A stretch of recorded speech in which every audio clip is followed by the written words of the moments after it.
It was 10 p.m., and as I shut the door behind me, I leaned my back against it, seeking solace in the temporary sanctuary of my room. My eyes automatically gravitated towards my bed, sight that triggered an instant flood of memories from the morning.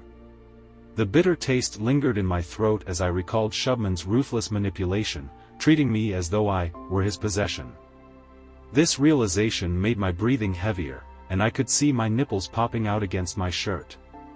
Seeking some form of relief, I turned to the wooden drawer on my right, knowing that within it lay the soothing balm that could alleviate the physical pain. As I retrieved the ointment, my gaze then fell upon the mirror standing beside the drawer. With a sense of trepidation, I slowly removed my t-shirt. The reflection that stared back at me was a painful reminder of the invasion of my most private and intimate self. The marks left by his teeth, imprinted upon my skin, stood as cruel evidence of his abuse. The pain emanating from that area intensified, as if to taunt me with the memories of the violation I had endured. Tears streamed down my face. My mind started racing with various thoughts, tracing back to where it all began. If someone had told me a couple of months ago that I would be getting married in the next 2 months and that my life would be turned upside down, would have laughed at them. But here I am, living a reality I never expected. My name is Raha Gautam, and I am a Tamilian. From Chennai. I was the only daughter of my loving parents, and we lived a happy life together. I was studying artificial intelligence engineering in my first year, with dreams of a bright future. Everything seemed perfect until one fateful night. It was a beautiful weekend night, and my parents and I were returning home in our car after a delightful movie outing. Laughter filled the air as we shared happy moments. Little did we know that this laughter would soon fade and the beauty of the night would be tainted.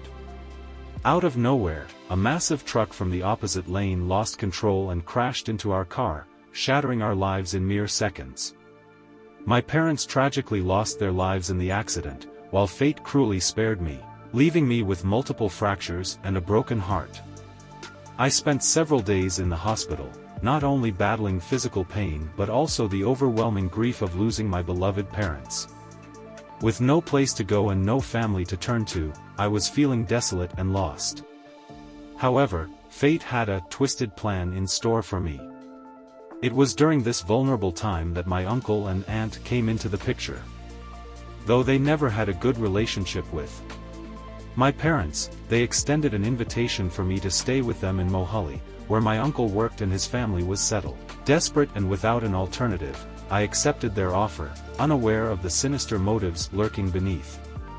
After a month of residing with my uncle and aunt, I mustered the courage to ask if I could continue my college studies. To my shock and dismay, their response crushed my hopes and dreams. "We are already struggling financially, and we have no intention of spending money on your education," my uncle heartlessly declared. "Instead, I will find a groom who will pay a hefty dowry for you to marry as soon as possible," he added callously. The word struck me like a thunderbolt, sending a chilling shock down my spine. Just yesterday, my aunt informed me that they had found a potential groom who was willing to pay a substantial sum as dowry. His name was Shubman, and he was the city's youngest CEO. I felt trapped and utterly helpless.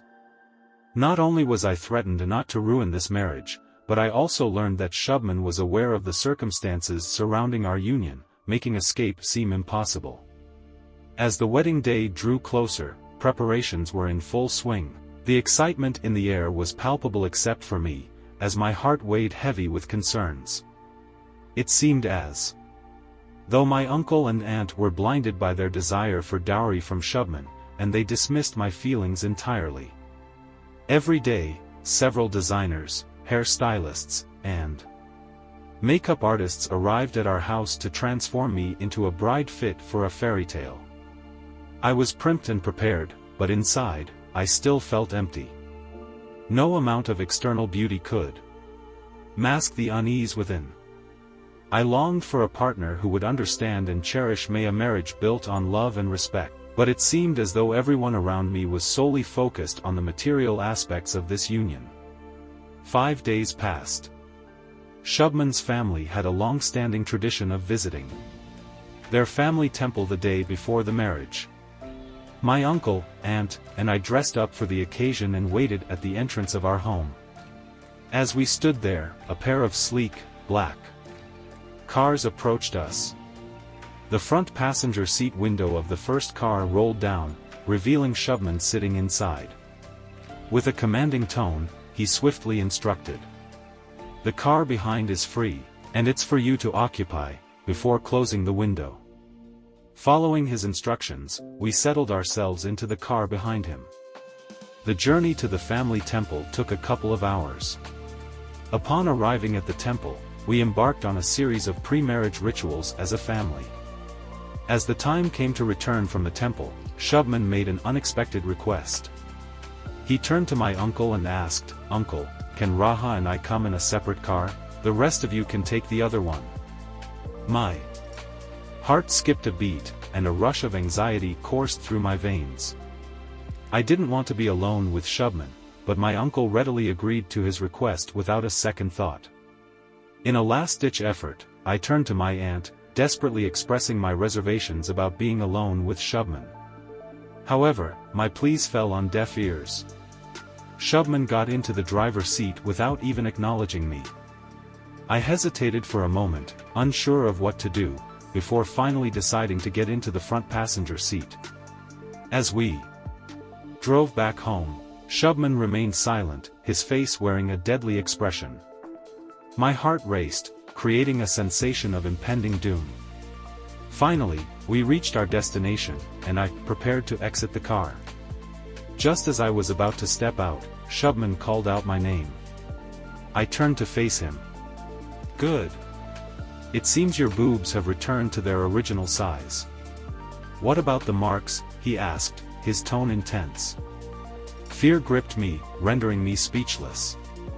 "Would you answer me, or should I check for myself?" he pressed on, his eyes fixed on mine. In a shaky voice, I managed to reply, "No, they're gone." His deadly expression softened a bit. "That's good. So, how did it feel when my finger touched your pussy walls?" he asked, showing his finger. Embarrassment washed over me, and I couldn't bring myself to respond. "Well, get ready to experience the real monster," he added, patting my head gently with the other hand.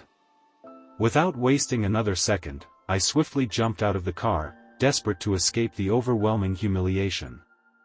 I darted away from his sight, determined to avoid any further embarrassment.